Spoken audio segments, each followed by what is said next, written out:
Yet another new record, possibly in store for today as well. 30 minutes until the start of cash trading. I'm Matt Miller. I'm Sonali Basak. And I'm Katie Greifeld. Bloomberg Open Interest starts right now.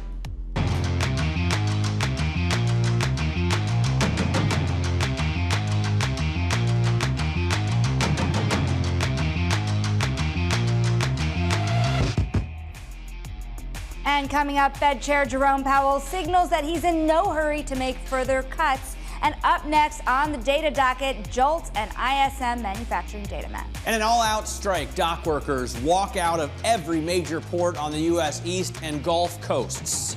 And in corporate news, Boeing considers raising $10 billion as CVS conducts a strategic review, which may result in a breakup. Both of those stories, according to people familiar with the matter. All that and more coming up. But let's take a look at where markets are trading. Of course, it is the first trading day of the fourth quarter. And so far, you take a look at futures, not too much action, maybe a little bit lower on the S&P 500. Of course, we had some month-end and quarter-end fireworks to finish in the green yesterday. Some of that air coming out today. Not so much if you take a look at big tech. The NASDAQ 100 currently up about 0.1% pre-market. Small moves overall, but then you take a look at the bond market. A little bit of a rally underway right now, Matt. You can see on the 10-year Treasury yield currently lower by about 4 basis points. All right, in terms of that JOLTS job data, it continues to go lower in terms of job openings. That hasn't stopped the stock market rallies. You can see the white line there is the S&P. It continues to rise even as job openings to unemployment comes back to pre-pandemic levels. Taking a look under the hood now, some stocks to watch. Boeing under pressure. The plane maker is weighing a $10 billion share sale amid a factory worker strike that's hurting its financial stability. But sources tell Bloomberg the sales wouldn't begin for at least a month. The Boeing shares down still pre-market more than 1%. Also watching shares of Schwab. It says that Walt Bettinger was stepped down as CEO after leading the firm since 2008. He will be replaced by current president Rick Wurster. Schwab shares fluctuating pre-market, but now up about 0.1%. Also watching CVS Health on the rise, about 1.8%. CVS is undergoing a strategic review that includes a potential breakup between its drugstore chain and Aetna insurance arm, Matt.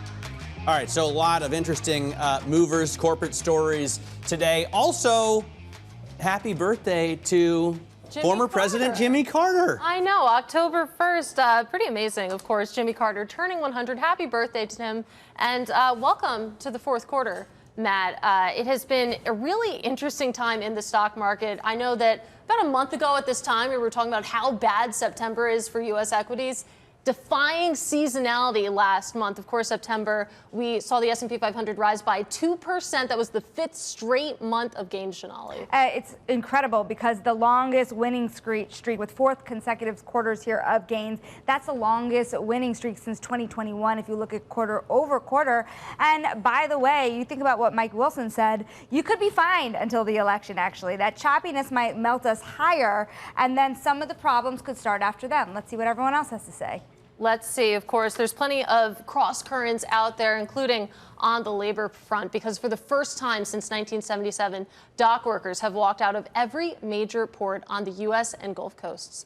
36 ports are impacted by this strike, combining to have the capacity to handle as much as half of all U.S. trade volumes. Now, JPMorgan says that the economic loss from the shutdown will be between $3.8 billion to $4.5 billion a day. Let's break it down now with Bloomberg's Mike McKee. And you think about where we are in terms of the economic cycle. Of course, the Federal Reserve finally cutting rates into strength. How much of a wrench could this strike throw into that picture? Well, it could throw a huge wrench into the picture, or it could be very limited. A lot depends on how long this lasts and whether it continues into another month after this. Taking a look at what's affected, it is maybe around half of what comes into the United States and goes out. 43% of goods exports, 38% of imports. Now, this is not all imports and exports. This is primarily container ships and what they call ro-ros, which bring cars in and out, roll on, roll off. Agricultural products, electronics, machinery, pharmaceuticals, all that affected, but oil and grains not. They're not under this union contract. What is the impact? Well, depends, as I said, on how long the strike lasts. Non-perishable goods, they will be warehoused and sent out later. So if it's a short strike, that's not really going to affect people a lot. Perishable goods will soon be in short supply, and I don't know if you guys are banana fans, but 75% of bananas come in through these ports, so bananas are probably going to be in short supply and prices will go up. Now the question is, do we have inputs that are imported into manufacturing in the U.S.? And if that's the case, we may see some production cutbacks. As you mentioned, Katie, we had estimates of anywhere from 3.8 billion to 7.5 billion in terms of the weekly impact on this. Now, that's only about 0.01% of U.S. GDP. The inflation impact forecast to be small after the GM strike and auto worker strike last year. The Federal Reserve found almost no inflation impact at all. However, October payrolls could be negative because we've got the Boeing strike, we've got the Dockworkers strike now, and then all the people who are out of work because of the hurricane. Mike, we have to leave it there, but of course a lot to talk about with you in the coming days. We know we have jobless claims. We know we have more economic data throughout the week of jobs at the end of the week. And of course the hurricane as well that throws another wrench in the economic trajectory. We have to now bring in BMO Family Office Chief Investment Officer Carol Schlief. Mike McKee had just set up for us the more immediate economic impact we might see here from the strikes at the ports. You think about the maelstrom, really, of issues that the economy is facing right now, just heading into this election. How much uncertainty is out there that would change the way you think about your investment decisions at this point in time? There's definitely a lot of short-term uncertainty, but it's not going to change the way we've built our portfolios because we intentionally build sturdy portfolios, durable portfolios that are built for the intermediate and long term. We, like so many other people, had expected there to be more volatility this year in general, but particularly coming into this fall season, because it is very traditional to have volatility going into an election season, especially as the polls swing, as fall gets underway. But the interesting thing is we'll get a lot more granular information out of these companies in the next few weeks as they start reporting earnings. So hopefully we'll be able to ping some of those CEOs and say, if this strike goes on, for example, in the ports, did you prepare for it? Did you bring in goods ahead of time? So we'll get some more clarity, and certainly the Fed will get more clarity as they prep for that November meeting. Carol, yesterday Mike Wilson was on from Morgan Stanley. He told us the first couple weeks in October, typically bad for stocks. You've called September and October together spooky season, and said that, you know, a 5 to 10% pullback isn't weird. It's kind of the norm. What causes that? And are we going to avoid it this time? I think a piece of it is just structurally, as people come to the end of the year, you also get in that fall quarter, you can get people doing some early tax loss harvesting and things like that. So, and also there's just that institutional memory, if you will, of the 1987 crash. So many crashes that happened in September, October. The Asian currency crisis, a lot of that stuff happened in this fall period as people readjust. And I think there is a process too where people come off the summer months, particularly August, which tends to be very light volume. They come back into September, and a lot of people are like back to work, final quarter, readjusting portfolios. There's a lot of mutual funds that have, I believe, the end of October as their year end. So there's a lot of repositioning and window dressing that gets done too. There's just a lot of behind the scenes stuff that can go on in that period. So certainly things could get spooky here is what you're saying. Let's talk about this wall of worry that you described in your notes. And I feel like you don't have to look any farther than the $6 trillion sitting in money market funds to find it. But it's interesting that that concern exists because you think about the underlying strength in the economy, of course, the underlying strength in corporate America right now. And things seem pretty good, Carol. And with that in mind, I mean, where do you find opportunity amid some of that fear that's out there? You think it's important to remember, too, that a lot of what drove these market averages in the early part of the year through May, June, were those very select subset of technology names. So you've got a broadening that's capable of playing out in here, and especially when you start looking at small cap stocks, which should perform better in a declining rate environment and in a moderating, more U.S.-centric focused investing public. So there's a lot of places to poke around there. There's a lot of industries other than tech where there's been some interesting things going on, and we'll get more, as I mentioned earlier, we'll get more from fundamental granularity as they report earnings. Healthcare is one. Financials might play pretty interesting in here. So there's pockets in here to look at. And there's also, in terms of keeping those balanced portfolios, it's encouraging clients to move out of some cash, especially if cash has been excessive, because it's been a very comfortable place to be for the last year or two, unlike the prior 15 years. But getting clients out of that comfort zone and to look at putting some into places where they can potentially lock in some yield, if you will, and or some potential market gains is the challenge, if you will, of the final quarter here. So we would welcome having some sort of pullback. Well, speaking of pullbacks, you had yesterday a pullback in the bond market as well. And there's a sense here, and you take a note from Larry Fink over at BlackRock, and this idea that perhaps way too much is priced into the bond market. Yet you saw the 2-year rise by 8 basis points yesterday, and you saw the market really shrug it off and reach a new record high. Is there as much fear in the bond market spilling over into the stock market as there was before, or do you see them starting to decouple? I think they have started to decouple, and the bond market is really focusing on that stronger economy at the longer end. Fed starting to cut. You saw the disinversion, if you will, of the 2 to 10s over the last couple of weeks. But the stock market is definitely priced for perfection, and there's a lot of optimism. But the interesting thing is while the markets are acting like there's a lot of optimism, investors in general are still, that's part of the wall of worry. They're still wringing their hands over how sustainable is it. You know, we hear a lot, we need to have a recession because we haven't had one in a long time, or we need to have a pullback because we haven't had one in a long time. And the calendar is not an indicator of when those pullbacks or those recessions come. All right, Carol, always great to speak with you. Have to leave it there. That is BMO Family Office Chief Investment Officer Carol Schlief. Now coming up, dual political tests for Donald Trump and Kamala Harris as dock workers walk off the job and Hurricane Helene leaves a trail of destruction. This is Bloomberg.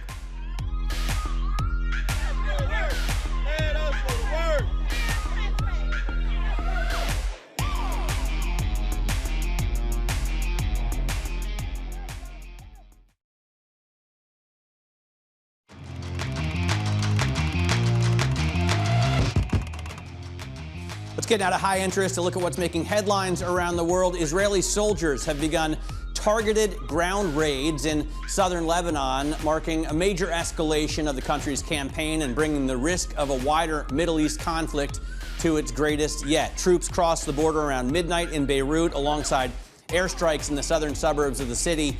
Hezbollah fired rockets back at Israel. The UN urged both sides not to target the more than 10,000 peacekeepers in southern Lebanon.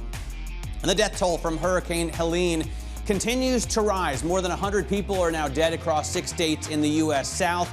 Most of the victims died due to flooding. According to AccuWeather, the economic loss from the storm could be up to $160 billion. President Joe Biden says he'll tour North Carolina by air tomorrow morning.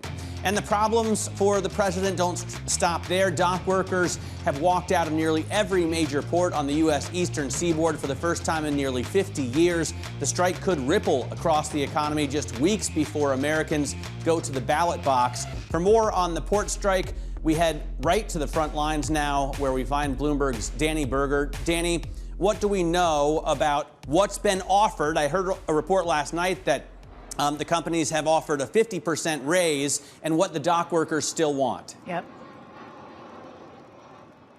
Yeah, so that's the offer, at least we know of now, and that is the good news. We understand that both the dock workers and the employers have at least started to move more towards the center. They have not found an agreement yet. The talks lasted until the 11th hour at the urging, especially of the White House. So here's what we came away with. It's not just the 50% pay increase, Matt. The employers also offered more benefits, more health care benefits. But this was crucial in the release that they had last night, that they want to retain retain the current language around automation and semi-automation. That's likely to be one of the big sticking points. They want to keep the language they have now. For the international longshoremen, they want to guarantee that there will not be additional automation on these docks because they are afraid that they will be losing jobs if that happened. So after that release at the start of the strike at midnight at 12:01 a.m., the international longshoremen said that, look, it is in their court now. The ball is in their court. It is up to them to meet our demands. And Danny, of course, you're joining us from a marina in Elizabeth, New Jersey. Talk us through the mood on the ground. What have you seen so far in your reporting actually on the scene around these strikes?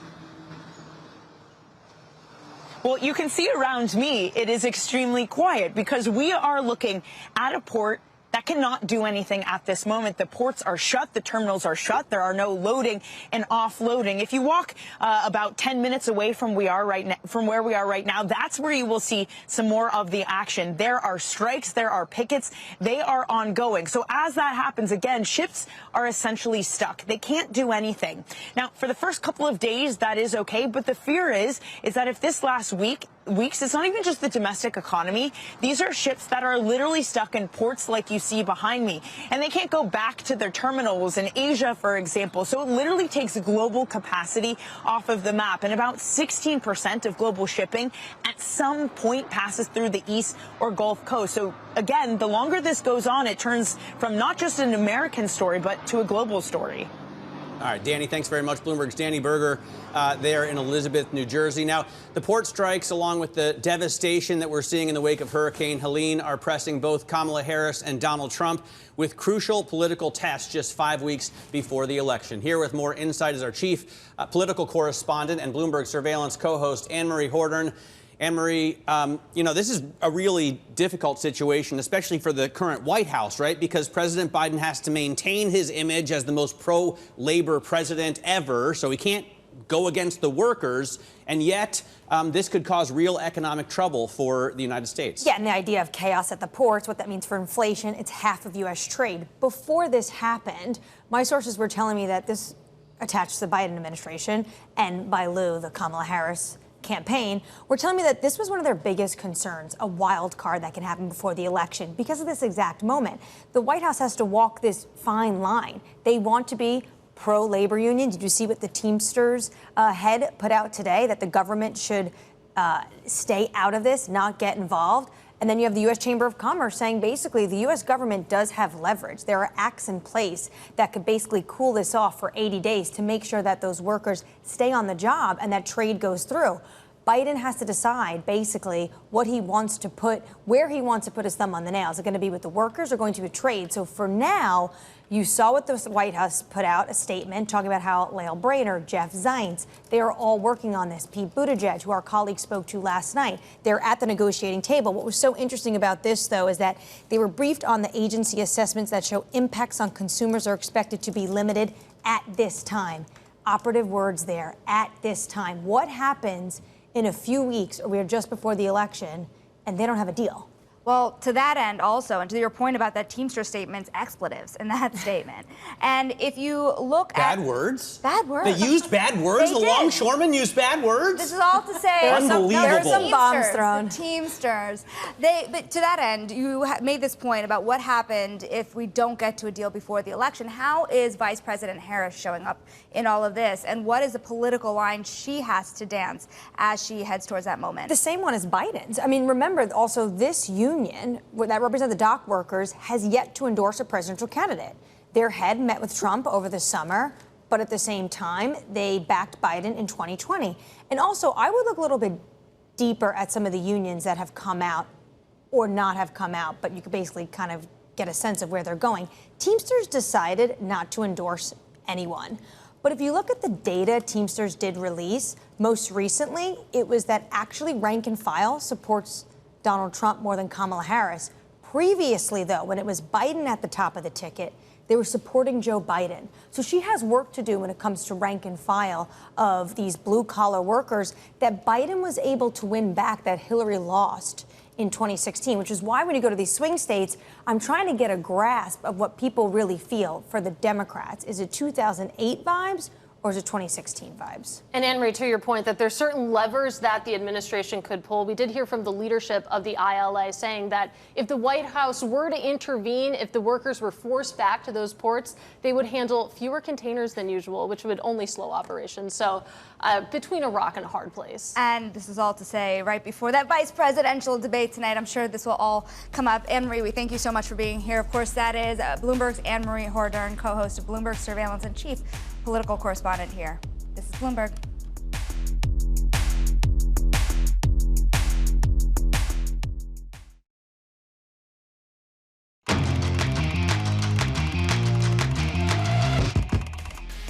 CVS is reportedly considering a breakup as it faces challenges from its retail and insurance businesses. We're going to discuss this all with Bloomberg's Crystal C because you do have the market reacting positively to the news, up 0.6% pre-market. But also this comes as a backdrop with the backdrop of the FTC taking a look at CVS, among other pharmacy benefit managers, looking to really tackle rising costs. But there are other economic issues also at play for CVS, aren't there? So all we know so far is that the company is considering, it's doing a strategic review to consider breaking the company.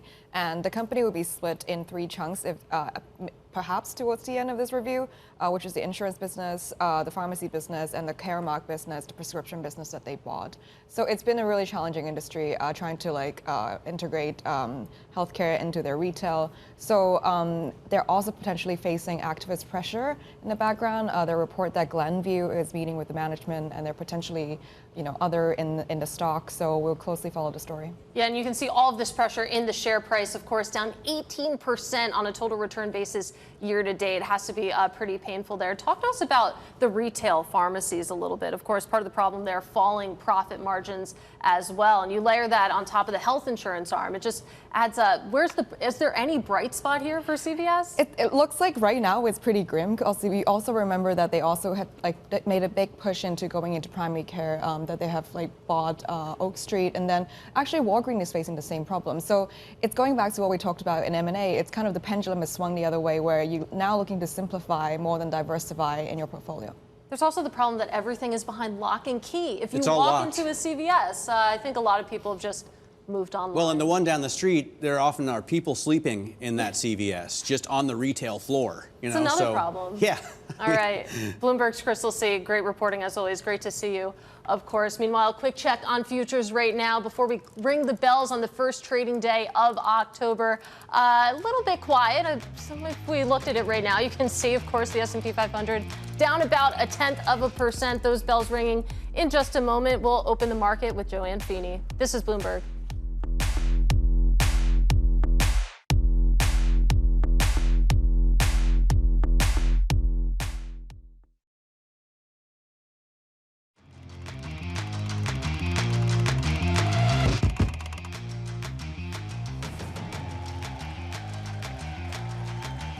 All right, we are 20 seconds away from the opening bell, and although futures are down right now, we could see a turnaround. We did yesterday. We were down just about this much.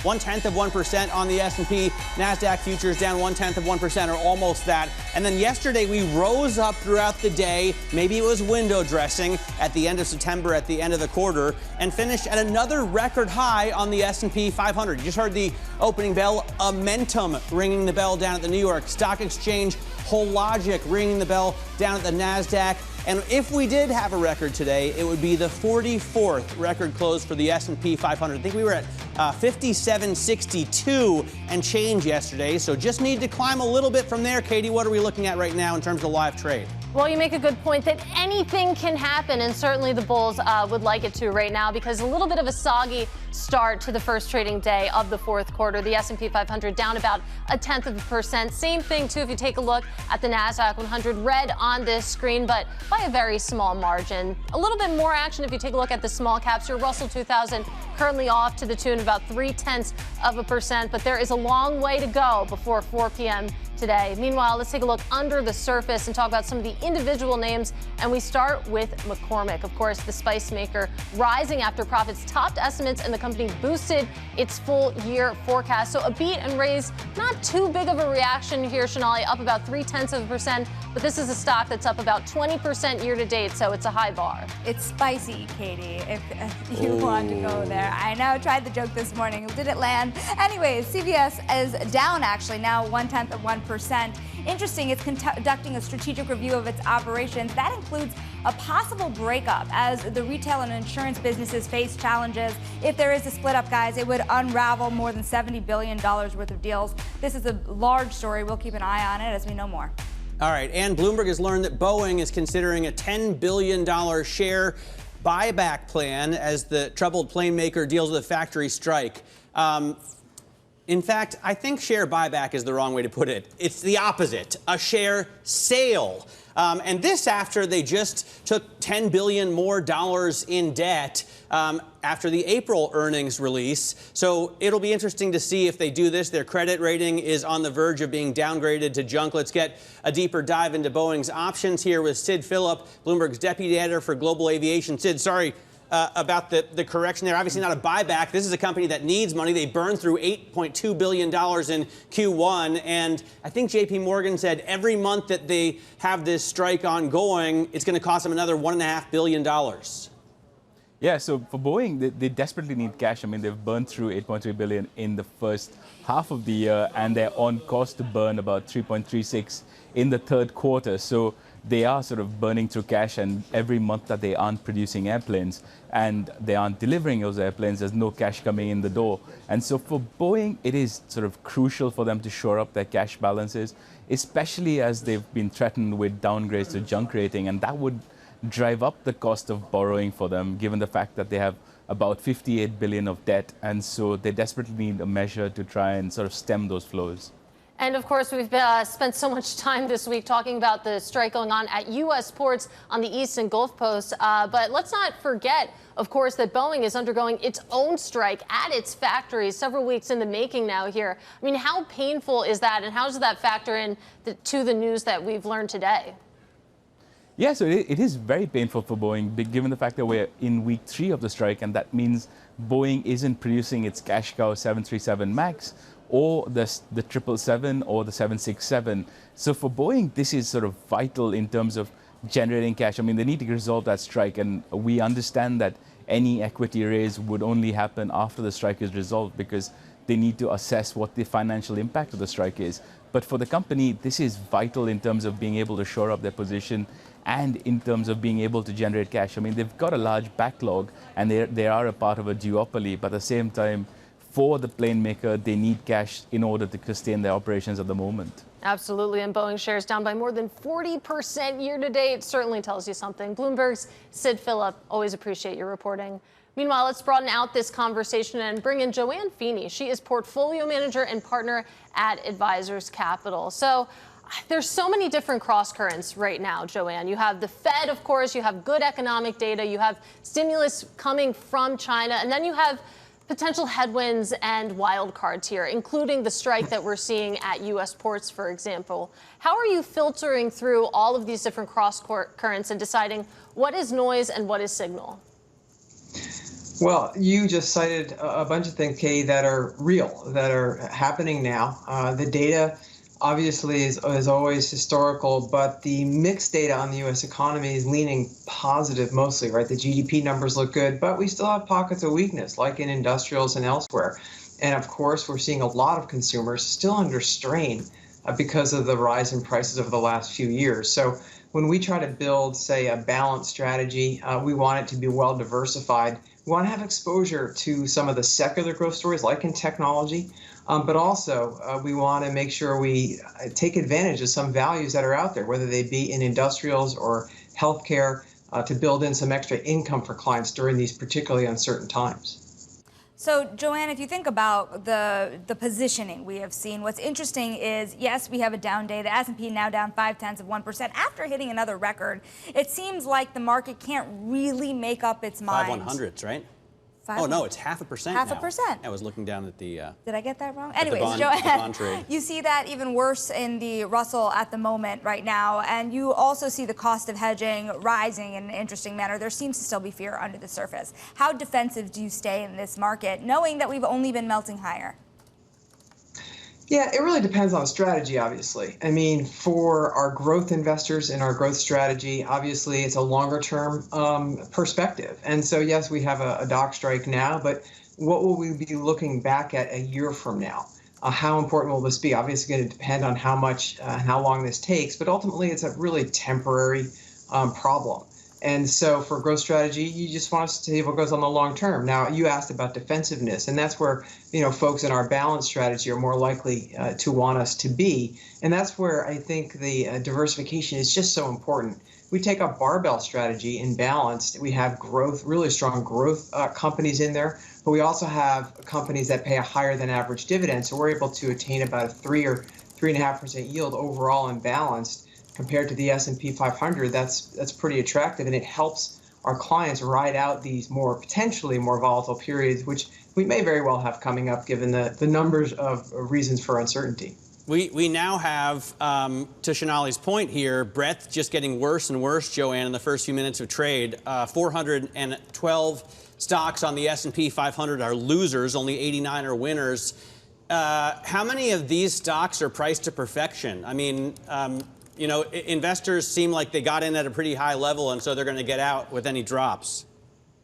Yeah, there's certainly some of that, Matt. I mean, when you look across the S&P or broader, you certainly see companies that have a lot of growth built in, and yeah, price per perfection is a good word. I mean, that's why it's just so important to look under the hood and make sure if you are paying a lot for a high, multiple stock like an NVIDIA, for example, or an Apple, that you can map out the path for those companies to grow into those multiples. And so you got to do a lot of homework, but there are still lots of values out there too.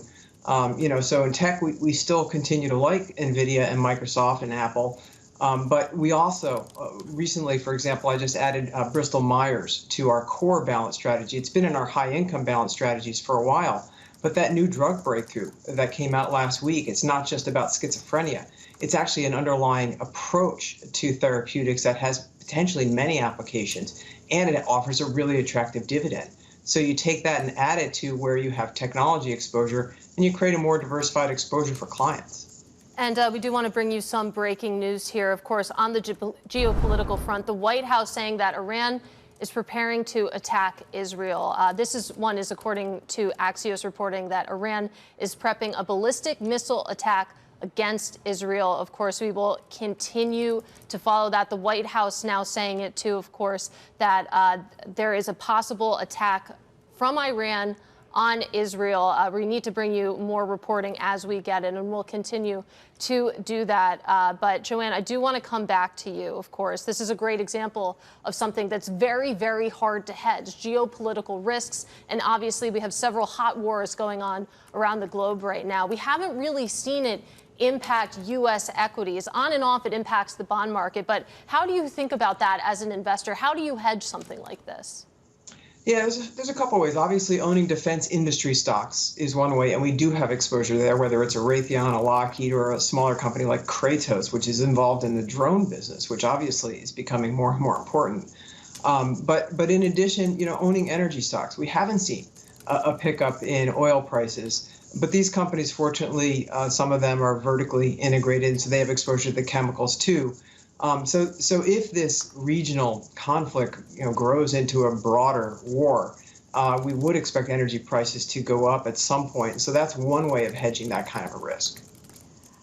JoAnne, we have to leave it there. Of course, that is Advisors Capital Portfolio Manager and Partner JoAnne Feeney. Now, I want to bring back that breaking news here. Of course, a major escalation. The White House saying that Iran is preparing to attack Israel. Of course, this is after we know that there has been, over the last couple of days, an escalation, of course, in Lebanon, with Israel launching a ground campaign there as well.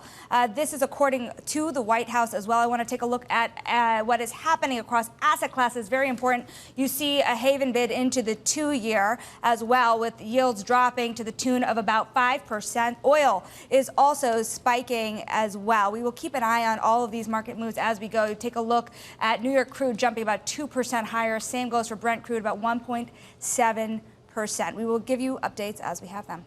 This is Bloomberg.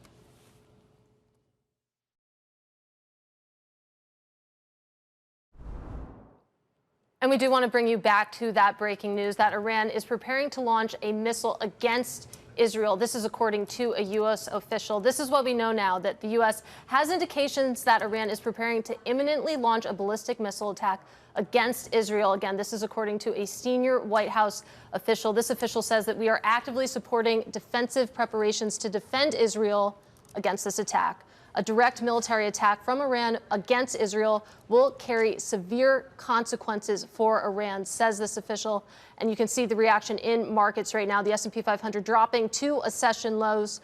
And you can see the reaction cross assets as well. Yeah, I just want to point out that you also see, as Sonali pointed out during the break, the defense contractors putting up some gains. So Lockheed Martin on the winning side of the ledger for the S&P right now. Northrop Grumman on the winning side of the ledger on the S&P. RXT. And JoAnne Feeney said in response to your question that that's what she would do. You know, as her initial reaction, she would buy defense contractors here, not to bring what could be, you know, tragedy down to simply the markets, but we do cover the markets around these kind of geopolitical issues, and that's what you see in terms of the gains. We do have very bad breath right now in the S&P 500. 415 stocks are down, and we continue to fall lower and lower right now, off about 0.7%.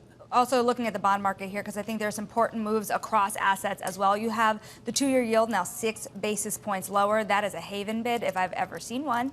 And then you have gold as well, now on the rise, up more than 1%. You have oil also moving on the heels of this news. Of course, when you have seen the conflict between Israel and Lebanon escalating over the last couple of days, this certainly escalates this dispute much more when you hear the White House saying that they are preparing for an Iranian response. We should also point out that Netanyahu has asked the population to adhere to home front directives. We will keep an eye, as we said, on markets as we go. Yeah, that's right. So the White House coming out and confirming the Axios report that Iran is preparing a missile launch on Israel. The White House says that, as well as, I guess, Benjamin Netanyahu now asking his population to adhere to home front directives. We'll bring you any breaking news as it comes across the wire. This is Bloomberg.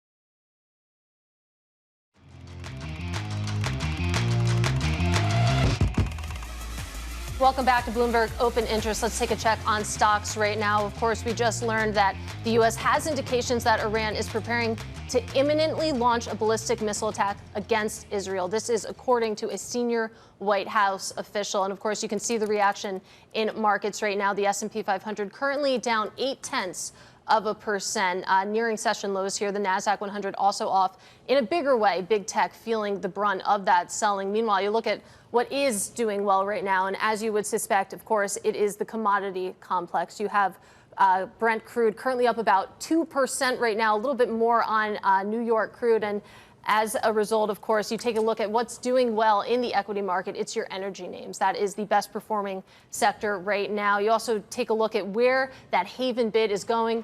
It's going into the bond market. You take a look at the 10-year Treasury yield right now, currently off to the tune of 6 to 7 basis points lower right now. We are trading at 371 on your 10-year Treasury yield. And you can see the bid for the long end coming in here as people really search for duration. You're also seeing it in gold prices. So the reaction is clear, of course, selling risk assets and also buying those haven assets, including gold, including bonds right now, Sonali.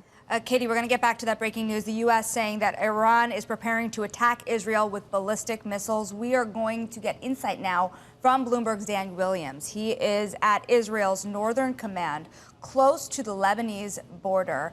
What is the latest that you are seeing and hearing and understanding about what comes next? Hi, good morning. I apologize for the unusual setting, but things are literally moving very fast now.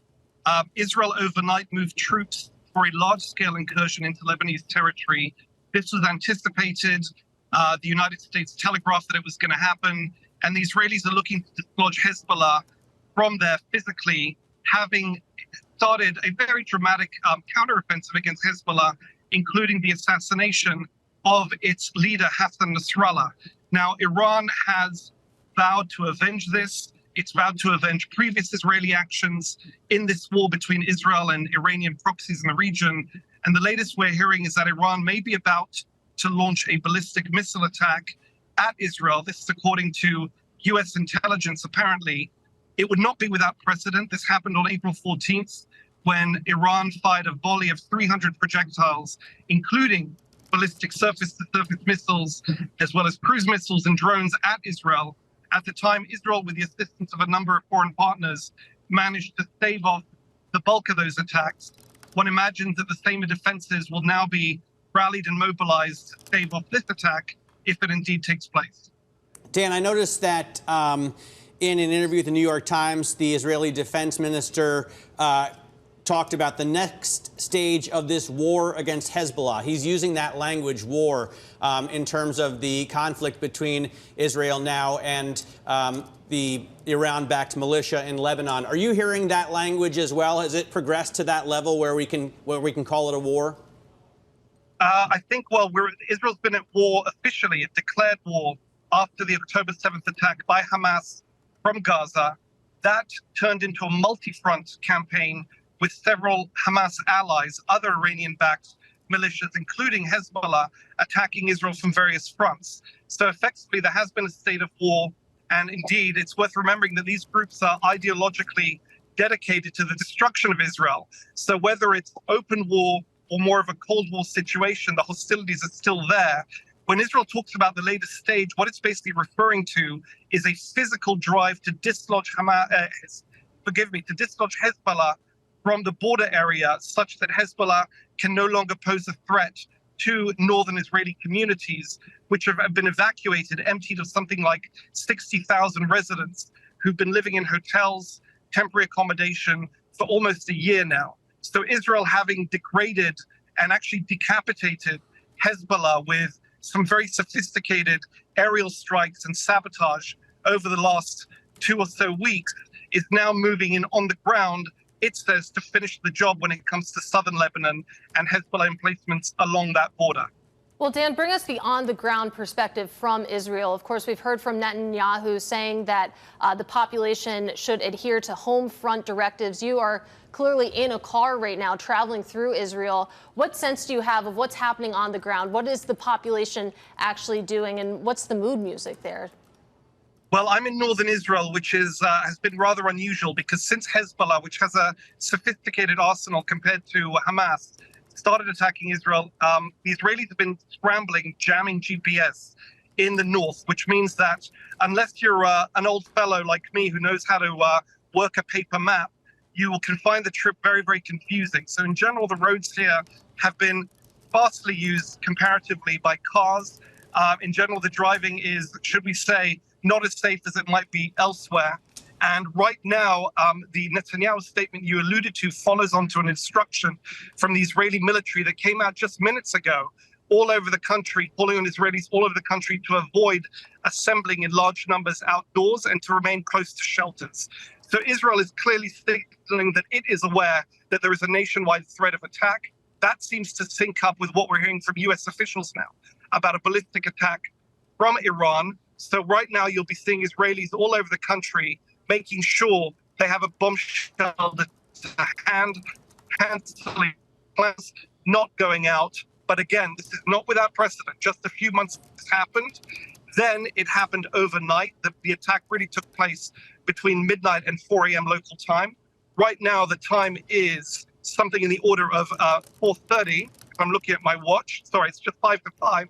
So we're talking about, if this attack takes place, a daylight attack when many people will be coming home from work, potentially children coming home from school, from clubs and the like. So that will be adding to the sense of consternation, public consternation at this development. All right, Dan, thanks very much for your reporting. We hope you stay safe. Bloomberg's Dan Williams there at Israel's Northern Command right now in transit. We do have markets falling to session lows. The last time we checked on the S&P, it was down 0.7%. Now it's down 0.9% in terms of the breadth. More stocks, far more stocks are falling than gaining right now. On the S&P 500, we have 399, 400 losers, 100 gainers. And as we've been mentioning, the energy sector is the biggest gainer right now, still the biggest gainer. We do have, though, defense stocks, including Lockheed Martin, Raytheon, and Northrop Grumman are gaining. We'll bring you more as it crosses. Again, the White House has said Iran is going to launch a ballistic missile against Israel. This is Bloomberg.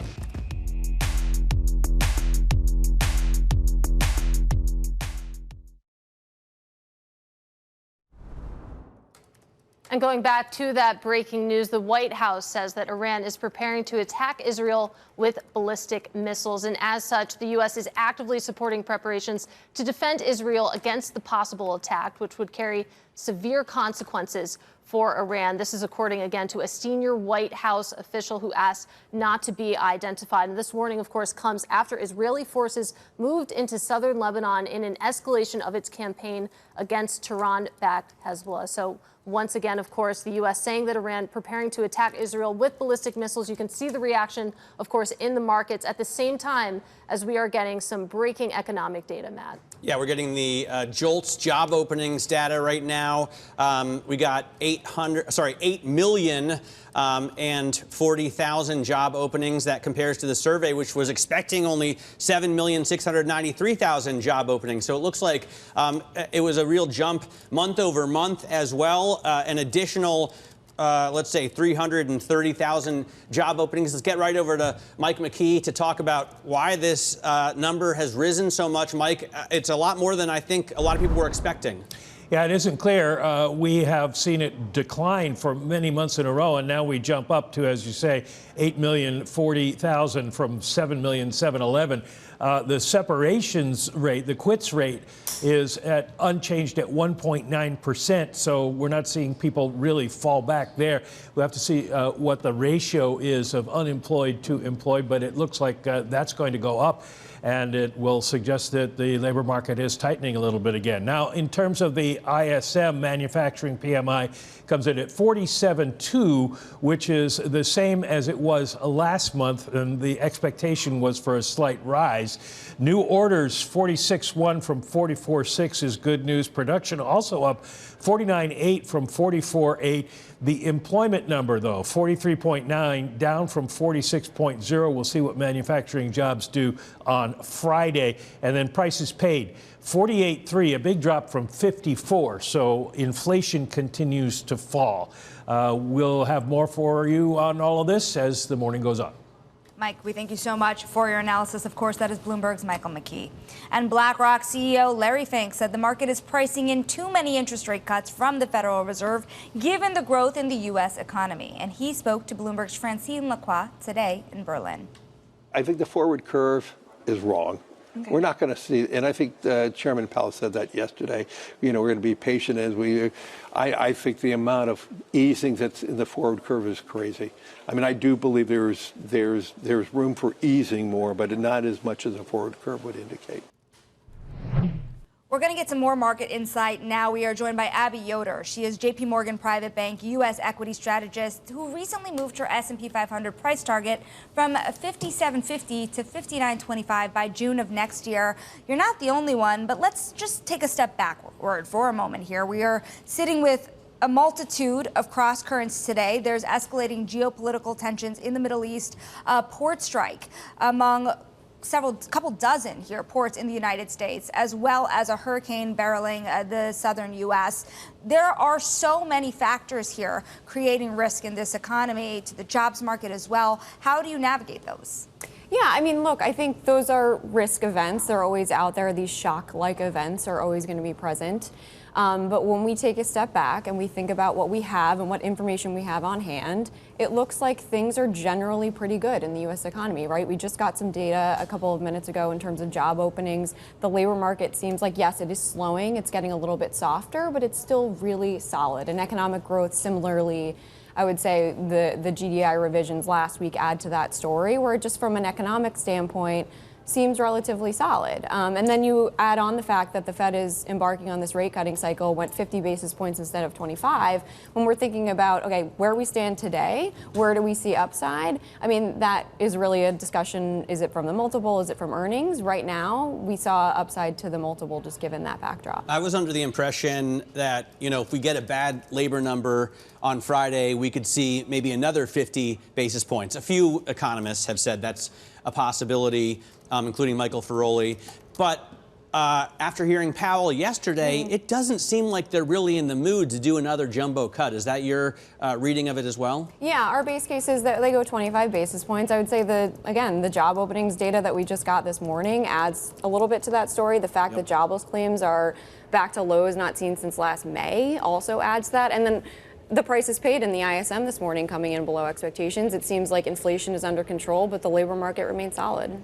And so when you put it all together, of course, the economic piece and then all of those headwinds that Sonali listed, I mean, where are you finding the opportunity right now and where are you staying away from? Yeah, so I think in terms of opportunities with this upgrade to the target in terms of the index, we also upgraded the utility sector, which I think is an attractively priced defensive sector that should honestly benefit from this rate cutting cycle, just given that its dividend yield alone looks more attractive as yields come down, but also has this multi-year growth story where we've seen electricity demand flat for basically the last 15 years, but we're seeing an uptick related to AI, related to EVs that really should propel a higher growth rate going forward for that sector. And then similarly, like tangential to that, I would say the industrial sector, which will be helping build out a lot of that long-term demand in terms of energy and AI.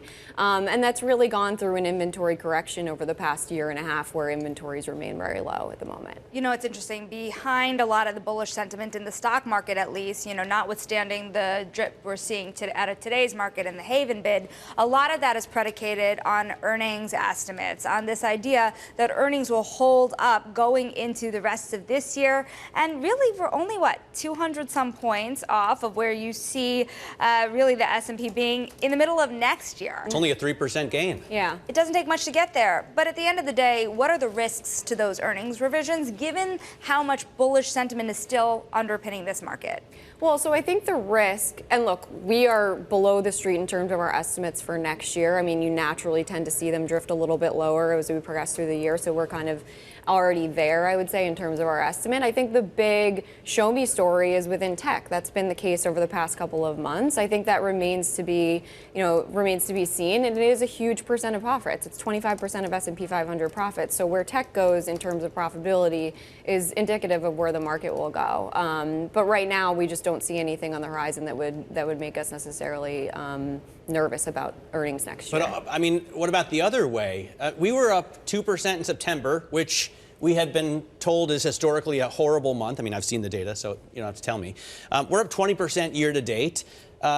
You have us only 3% more to next June. Do you think we're really going to stagnate in the next, 9 months? Probably not stagnate. I think you're right, though, to call out the fact that coming into September, there was all these calls around negative seasonality. And to start the month, it was down 4% the first week, which was nerve-wracking for everyone. Like, oh, here it goes. It's just going to feed on itself. Yep. And historically, when you're in an election year, you do see a step function higher into the election in November. So we wouldn't be surprised to see a pullback. And past, right? In the last 11 elections, you've had, I think, a gain 6 months after. Yeah, well, that's the thing. Yes, rallies thereafter as you get a little bit more clarity as who's in charge, what's going on. And so I think that we wouldn't be surprised to say that. I wouldn't say the market would stagnate. And then there's also the case for an upside, right? For a bull case, which would put us in our numbers closer to 63.50. And that's where the case where we would see upside to earnings in addition to valuations. Well, Abby, great to have you here. Hope to have you back soon. That, of course, is Abby Yoder of JPMorgan Private Bank. Meanwhile, we do want to get back to that breaking news that a senior White House official has said it has indications that Iran is preparing to imminently launch a ballistic missile attack against Israel. For more, let's go now to Golnar Multivali, who covers Iran for Bloomberg News. And of course, as your reporting shows, response from Iran was anticipated after Israel assassinated Hezbollah's leader last week. Just how large of an escalation would this be? Well, it would be a huge escalation. It would be very significant. But we have to also take into consideration the fact that Iran's reaction so far and response, both in terms of its rhetoric and what it's done, has been quite restrained. Even after the assassination of Hassan Nasrallah late last week by Israel, the rhetoric coming out of both Khamenei, that's the Supreme Leader's office, Khamenei's office, and from other senior officials was a kind of attitude of we're going to attack Israel, we're going to strike, we're going to retaliate, we're going to respond, but we'll do it at our own time, at the appropriate time. And that is always an indication that Iran is looking to calibrate how it's going to respond, because it has also repeated this idea that it doesn't want to engage in a wider war with Israel. It doesn't want to get engulfed and embroiled in a very dangerous and destructive conflict that's going to submerge the entire region. If actually it does launch these ballistic missiles, as this US official has told us, then that it will obviously tell us something else. That indicates something otherwise, that they are prepared to launch another direct strike on Israel, as they did in April. Yeah, in April, as we've been reminded, they launched 300 missiles, and almost none of them actually impacted because Israel, together with the help of its allies, shielded most of those with its systems. Is that likely to happen again, Golnar? Is that why we're getting this early warning? Iran has to do something. If it launches a barrage of missiles, that's certainly symbolic, but it gives Israel and its allies time to get ready and defend those missiles so that no damage is actually done? Yeah, I mean, it certainly feels like that. And I think there's something about this White House statement, these comments to various journalists, including, of course, our own, that seems to want to preempt what Iran is looking to do. There's a flagging and a signaling of this action that kind of, as you very, very kind of astutely point out, reflects kind of what happened in April around that time.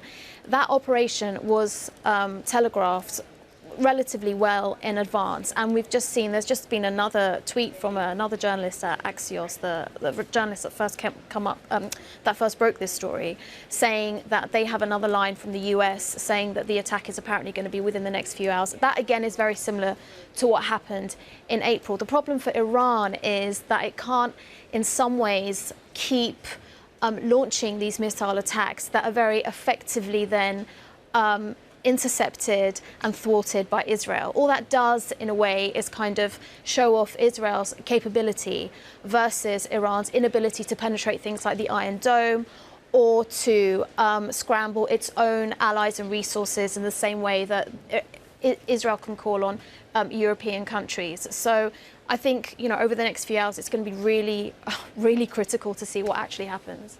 All right, we really appreciate your reporting. Of course, that is Golnar Multivali joining us. Let's get a check on these markets. Of course, the response that we're seeing in risk assets is dramatic. You can see the S&P 500 now down by more than 1%, 1.2% lower on the S&P 500. Even more so if you take a look at big tech, the NASDAQ 100 off by 1.6%. Small caps, too, down 1.7%. The lone bright spot, if you take a look just at the equity complex, of course, are energy stocks. The energy sector currently up 1.4% right now as oil continues to climb. And of course, Haven's getting bid from gold to bonds right now, all as stocks drop, Sonali. It's interesting. You also have volatility blowing out a little bit right now as well. We have a VIX at a 20 handle, Katie. So you are seeing not only a Haven bid, but volatility pervading the market once again, of course, with all this geopolitical uncertainty. Now, coming up, the East and Gulf Coast port strike will have an impact on ports around the country. We're going to speak to Mario Cordero, who's the Port of Long Beach CEO, next. This is Bloomberg.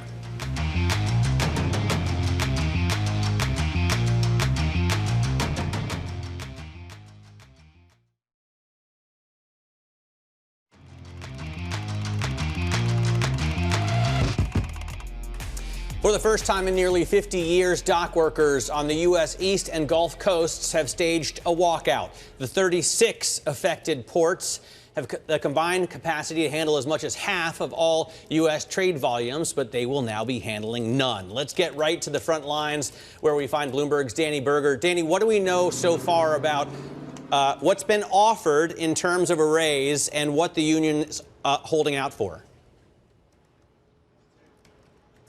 Matt, it does look like we are inching ever closer to an agreement. So as of last night, it was the employers, the United States Marine Association, upping their offer, saying that they would give 50% raise over the 6-year contract and also keep the current language around automation, that language preventing further automation. Now, at that point, the union, the International Longshoremen, had been asking for 77%. Matt, we understand that they have moved off of that.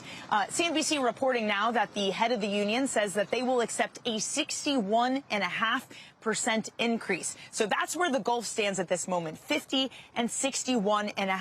Now, there still might be some kinks to work out around automation. Again, they say they want to keep the current language. Is the current language strong enough? That's going to be one of the questions here, considering it had been violated in over the summer. A port in Alabama seemed to be using some automated technology that really kicked off some of these disagreements. So that might need to be beefed up. But again, the good news is that talks are indeed happening. The White House is getting involved. They have said that they are having the Secretary of Transportation, Pete Buttigieg, the National Economic Advisor, Lael Brainard, the staff, Jeff Zients, Chief of Staff, and as well as the Acting Secretary of Labor. All of them are getting involved, having direct communication, and that's what we want to see. So current channel checks by Bloomberg Intelligence suggest that this is a strike that will last days, not weeks and months. All right, Danny, really appreciate your reporting. That, of course, is Bloomberg's Danny Berger joining us from Elizabeth, New Jersey. And, of course, the port strike has ripple effects on the other side of the country, as diverted freight may also flow through the ports in Los Angeles and Long Beach. Here to talk about the preparations is Mario Cordero. He is Port of Long Beach, California CEO. And of course, he has had firsthand experience in port worker labor negotiations, given that West Coast dock workers signed their contracts last year. So let's talk about that, though, that diverted cargo. A number of importers diverting to the West Coast ahead of the anticipated strike, which has begun as of 12:01 a.m. today. How much capacity does your port have to handle that diverted cargo? Well, thank you, number one, for this invitation to comment on the question. So right now, we are very fluid. Right now, our terminal capacity at the Port of Long Beach is about 70%. So given the historical number of containers that we have moved, particularly for the month of August, I think that we're in a very good position to, again, handle any continued surge that comes to the Port of Long Beach. In terms of the potential for a massive raise on the East Coast, Mario, if, longshoremen are getting, 80%, even 50% more than they already were here, does that then cause problems for workers on the West Coast who already signed their contract? Will they feel like they're, at a disadvantage? Well, like we've indicated, the West Coast labor negotiations thankfully came to a conclusion. So I think from that respect, there's already labor peace here in the West Coast. As to whether or not that is further impacted, in my opinion, it won't. But again, that's a question for the labor leaders here. At the end of the day, one of the sticking points here is the use of automation here along the ports as well. And how much is this likely to become a sticking point as this kind of tension between labor and employers continues on? Because ultimately, it's that automation that is lowering costs and making deliveries much easier. Well, the question of automation, robotics has been an ongoing discussion in various sectors of the workforce. And of course, this includes the dock workers. So this has been a conversation for a number of years. It's going to be continued a contentious discussion. So I think, again, hopefully the parties come to a meeting of the minds and a compromise with regard to how this looks moving forward. It just strikes me as putting our entire economy at a great disadvantage if we stop the technological innovation to please unions. I understand the importance of union jobs, and I want people to be able to earn a strong living wage. But don't you need to put in place any technological advantages that you can in order to keep us competitive with the rest of the world? Don't you want that automated technology at your ports? Well, again, this has been a debate, and at the end of the day, from the perspective of a port, we're interested in productivity. So as to whether automation increases productivity, that's an ongoing debate, and there's two sides to this argument. So I think, again, you're correct. This is going to be a continued conversation with regard to whether or not it saves costs with regard to labor, or whether or not the standard mode of operations in terms of the model of operation of terminals, there's the productivity, which at the end of the day, for the Port of Long Beach, can we move these containers in a way that, again, with velocity, with efficiency? And the answer to the question for Port of Long Beach, at least as of now, we moved a historical amount of containers in August, 913,000 plus containers. That's a historical mark in a 113-year history. So yes, this is going to be a continued debate in various sectors here, not only in the nation, but in the global economy. And Mario, I'm so curious to get your perspective on the political aspects here, because, of course, the Teamsters Union issued a statement on Monday urging the Biden administration not to intervene. You also had ILA leadership warning the White House also not to intervene, saying that if the workers are forced back to the port, that they will handle fewer containers than usual. So from where you're sitting, what would your advice be to the Biden administration? Should they intervene or not? Well, I think as you reference, it seems to me that in the last 24 hours, the parties are getting closer to an agreement. So again, it is my hope that this stoppage that we are seeing right now is a matter of days rather than a protracted, prolonged strike. So I think the first and foremost consideration is to get this resolved, and I think that's what we're looking to. So with regard to the issue in terms of what the White House does or should not do, I think right now it's a wait-and-see situation because, again, there seems to be some optimism here with regard to a quick resolution of the parties' differences. Mario, even if there's not a very quick resolution, I mean, how long can this go on without significant disruption to the U.S. economy? You have the White House putting out a statement this morning speaking to marginal disruptions here to critical goods, including medical needs, including child care needs. At what point does this start to ripple into the broader economy? Well, there's no question it could impact the economy and its existential threat to the supply chain. You're talking about $3 to $5 billion a day for every day there's a stoppage in a strike. So I think if we have this just for a few days, I don't think there's going to be an impact to the economy. However, if this is protracted and it goes on for months, then, of course, now we have a serious existential threat, not only to the supply chain, but again, to the economy. So at this point, again, the optimism here is we're looking to a matter of days that perhaps the parties come to a resolution. Mario, we thank you so very much for your time. That is Mario Cordero of the Port of Long Beach in California, of course, on a historic strike here in the United States along the eastern border for ports here, disrupting potentially supply chains. Now, I want to bring you back to that breaking news. Of course, a White House official saying that the U.S.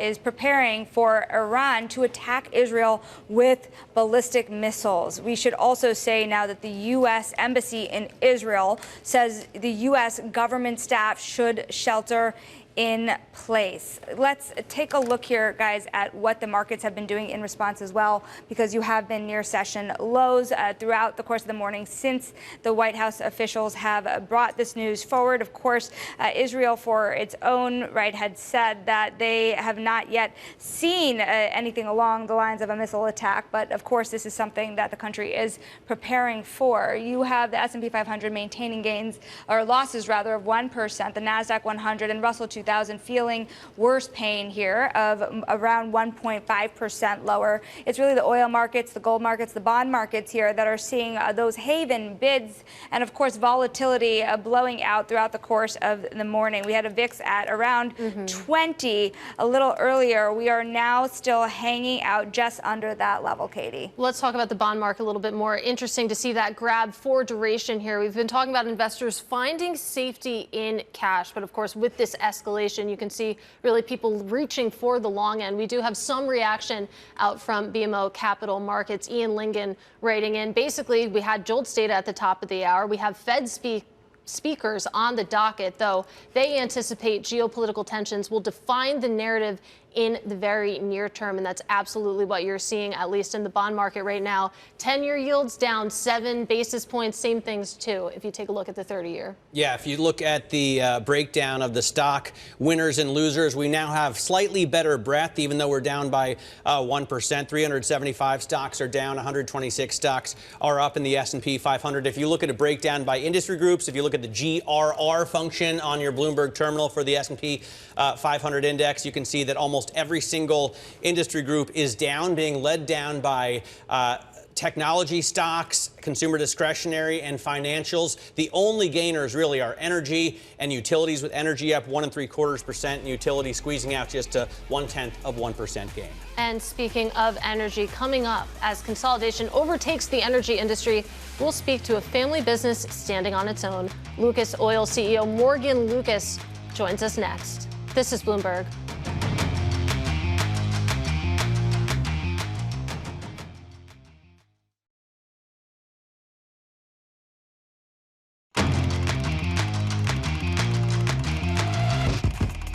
Quick check on oil, surging on signs that Iran is preparing to launch a missile attack against Israel, widening the conflict in the Middle East and potentially increasing the chance of crude supply disruptions. You can see here Brent rising more than $2 a barrel to 73.77. NYMEX crude up more than $2 a barrel as well at $70.28. We have Morgan Lucas here in the studio. He is the CEO of Lucas Oil, which produces more than 300 products. I was looking through the list of things. I wanted to say petroleum-based products, but then I see you also have solvent-based products for cleaning vehicles and boats, and you also have gun lube and other kind of, you go out beyond the automotive industry is my point here.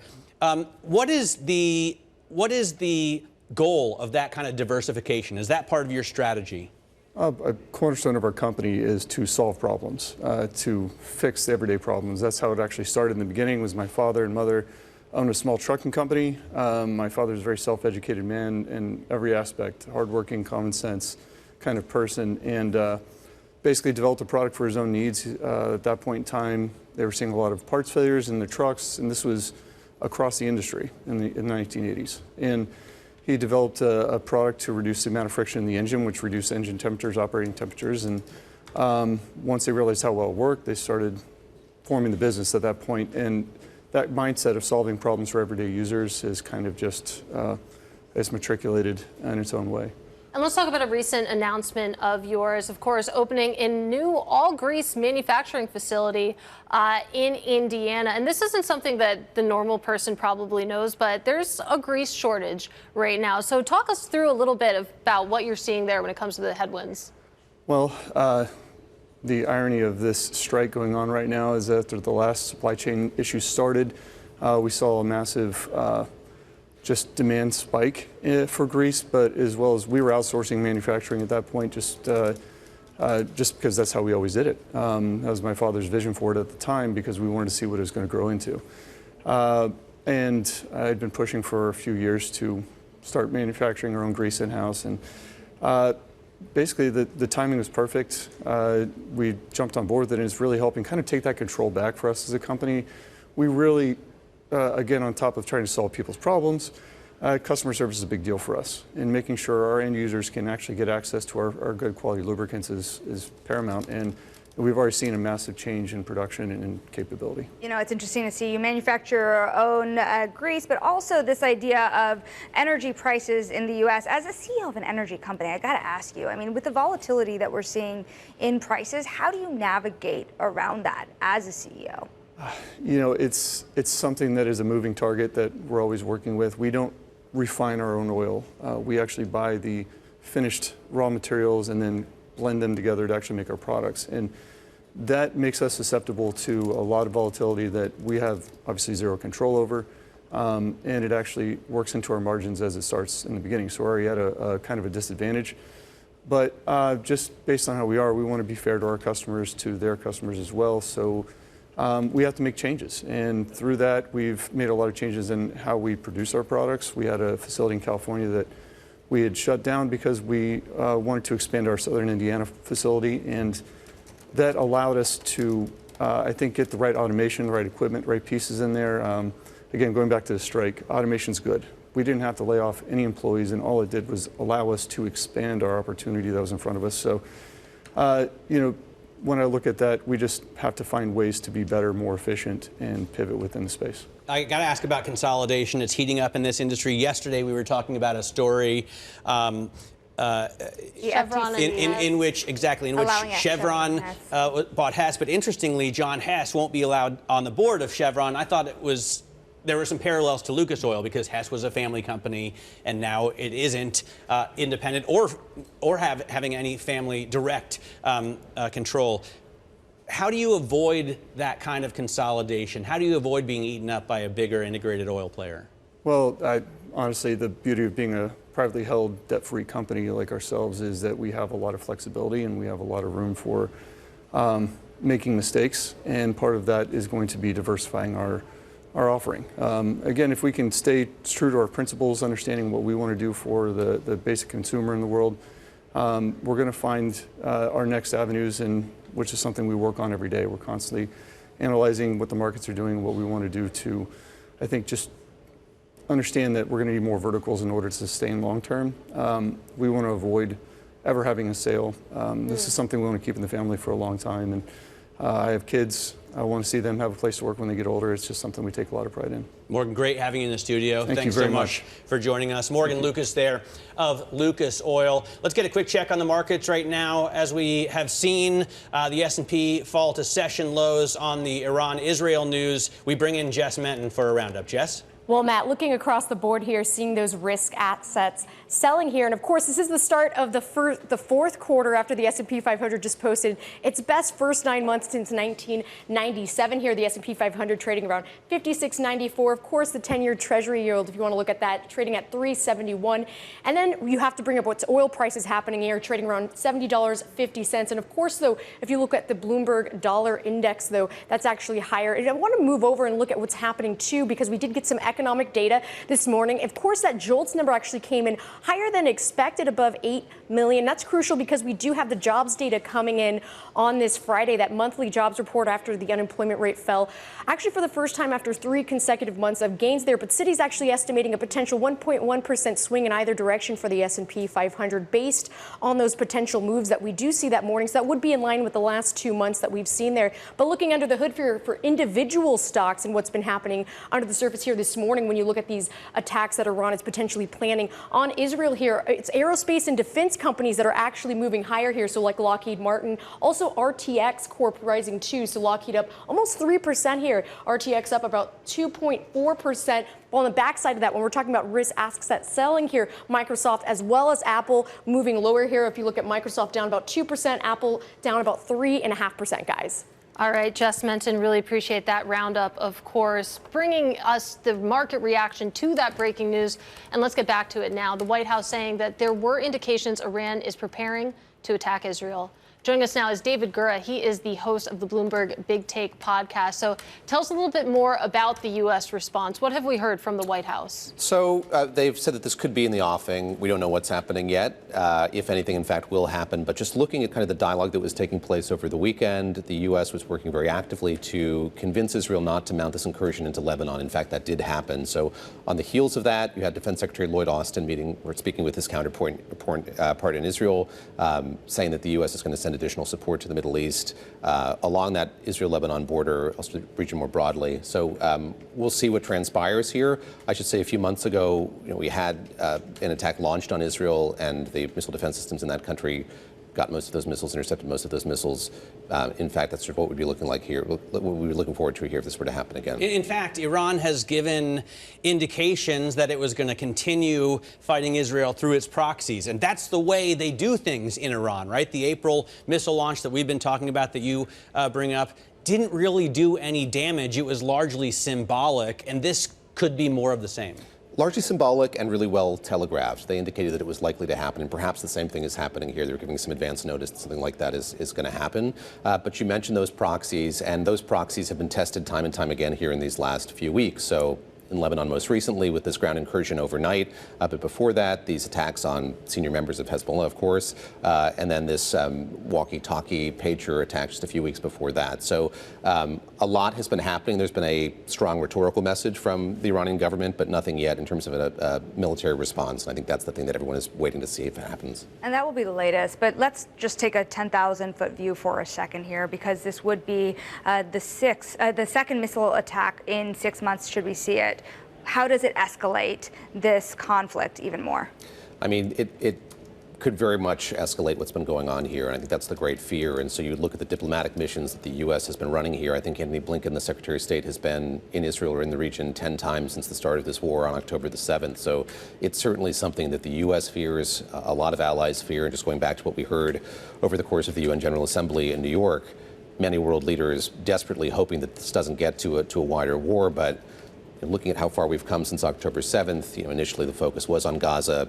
That aperture has widened so much since, and so this latest step of this is Israel looking to its border with Lebanon and really trying to push back Hezbollah as much as it can to create more of a buffer between those two countries. And David, just quickly here, of course, this taking place 5 weeks before the U.S. presidential election. We have the vice presidential debate coming up tonight. I'm sure this will be a topic. I think that's fair to say. And Margaret Brennan, who's moderating, of course, has a particular interest in diplomacy and foreign policy issues. But this is front of mind for everybody. And in this crucible, I think people want to know how these two nominees would deal with something of this magnitude. Tim Walz, of course, a governor from Minnesota, doesn't have a huge amount of foreign policy experience, though when he was in Congress, he was on the Armed Services Committee in the House. You have J.D. Vance, who's a junior senator from Ohio. This is a moment just to see sort of how they react to this, what they might do, and sort of see them on stage as potentially having to deal with one of these things firsthand. David, thank you so much for joining us. That is Bloomberg Big Take host David Gura.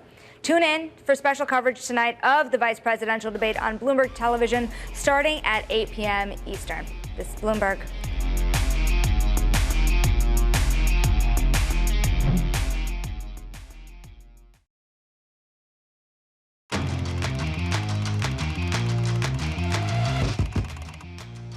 Time for our daily Wall Street Week conversation, and the federal debt is currently more than $35 trillion and growing.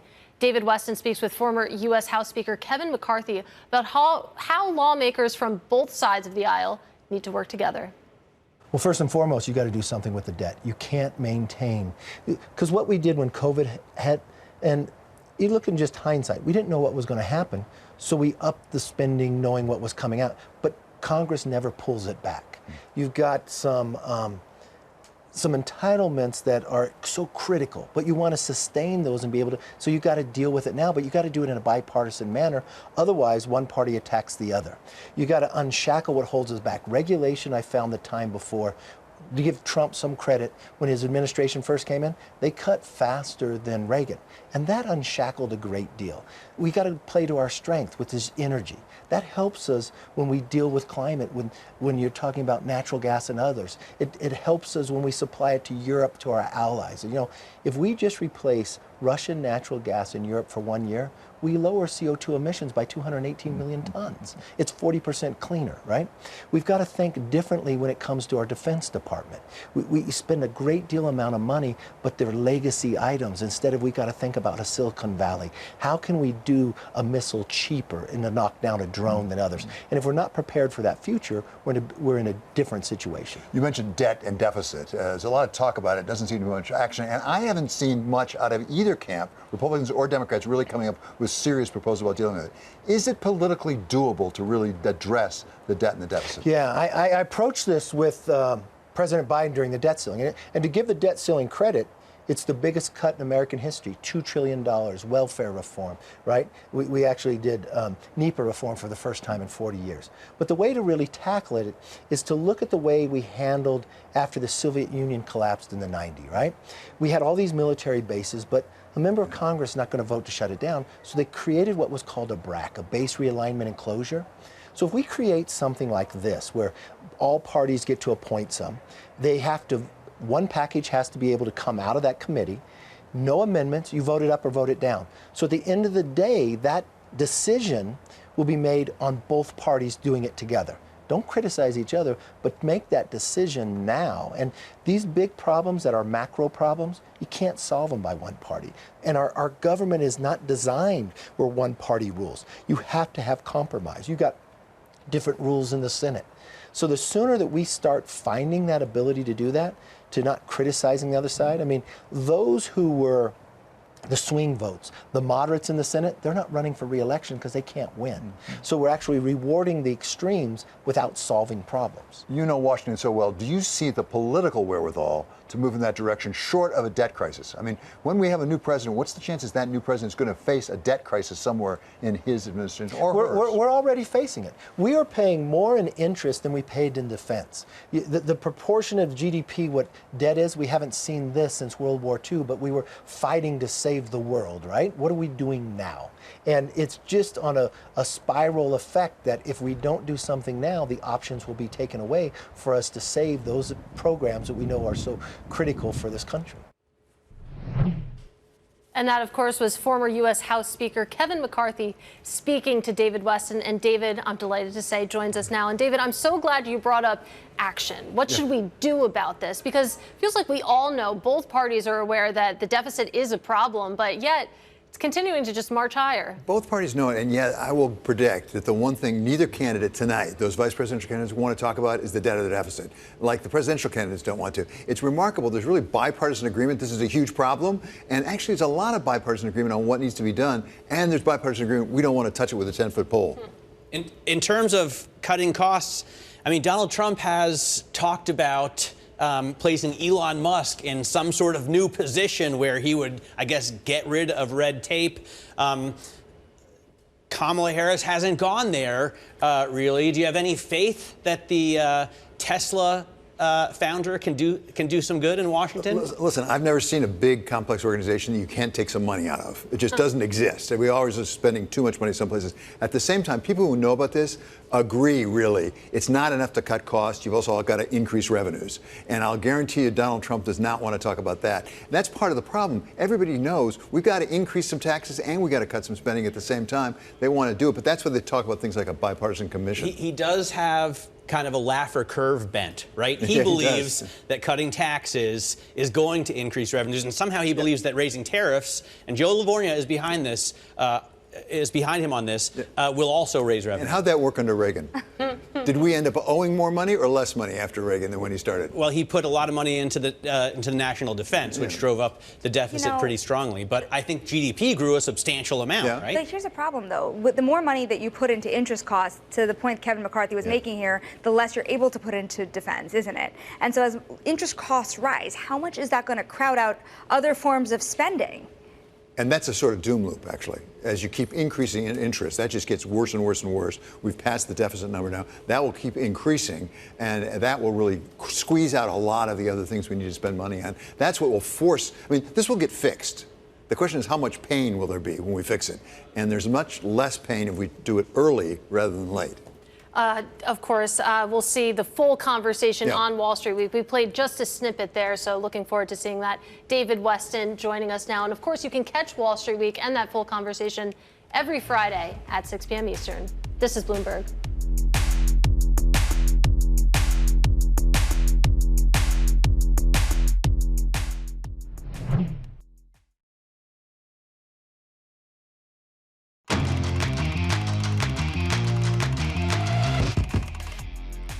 Welcome back to Bloomberg Open Interest. Let's get a check on markets right now. Reacting dramatically, of course, to that breaking news that the U.S. says that Iran preparing to hit Israel with ballistic missiles. So far, the response, as you can see, has been to sell stocks, to buy bonds, and to bid up oil. The S&P 500 currently up by more than 1%. The lone sector here that seems to be doing well, of course, is energy, and that's because of what you're seeing with crude right now. New York crude currently up by 2.7%. Meanwhile, the bond market really benefiting from that haven bid. You can see it in the long end there. The 10-year Treasury yield currently down about 7 basis points, Matt, camped out at about 3.7%. All right, joining us now to talk about what's going on in the Middle East is Ian Marlowe, Bloomberg senior reporter covering U.S. foreign policy in Washington. Ian, we initially got these headlines, the first, I think, to cross from Axios, and then the White House weighed in as well. What do we know so far about the situation in Iran and Israel? Yeah, basically what we know right now are Israeli and U.S. officials are warning that an attack from Iran on Israel is imminent. I think they expect something today. Obviously, this would be the second time Iran has directly attacked Israel in the last 6 months. They did that back in April in response to the assassination of one of their senior officials. And what you're seeing in the markets is a bit of a reflection of people estimating that it obviously does not stop with an Iranian attack on Israel. Israel would then likely retaliate. U.S. officials have been worried for months, basically since October 7th and the start of the Israel-Hamas war further south in Gaza, that there would be some tit-for-tat retaliation that would then spark a broader regional conflict that would pull in Iran, which normally fights via its proxy groups, and the U.S., which has obviously increased its defense posture in the region in anticipation of something like this happening. So the last time this happened in April, the U.S. and a bunch of other partners in the region shot down most of the missiles that came in from Iran, missiles and drones and other projectiles. I think right now they're expecting something more serious, just given the degree of escalation on the Israeli side, crossing into Lebanon with troops and kind of thoroughly decimating Hezbollah's leadership with the strike, on Friday that killed Hassan Nasrallah, who is the leader of that organization. Sort of a, the U.S. have come out, called him a brutal terrorist in recent days. Responsible for a lot of deaths of Americans and others. Yeah. We have less than a minute here, but we've reported that the U.S. is actively supporting preparations to defend Israel in light of these possible attacks. Can you describe really quickly here the U.S.'s role in this escalating conflict? Yeah, basically here the U.S. has been a staunch security supporter of Israel. Most of the weapons Israel is using, the jets they're using, are American, so there's that part of the relationship.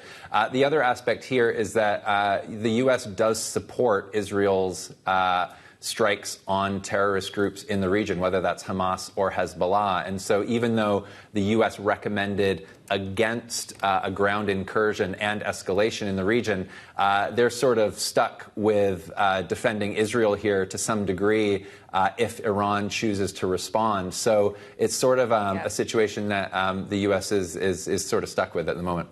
Ian, we have to leave it there. That is Ian Marlowe in Washington. We thank you so very much for your reporting. We will bring you more as we know it. And stay with Bloomberg for more on coverage of this developing story. And tonight, tune in for special coverage for the vice presidential debate. We will have it on Bloomberg TV starting 8 p.m. Eastern. This is Bloomberg. Guys, what a day with the port strike and with the hurricanes, as well as escalating conflict in the Middle East. Of course, a lot of turmoil to keep an eye on and a haven bid in this market. This is Bloomberg.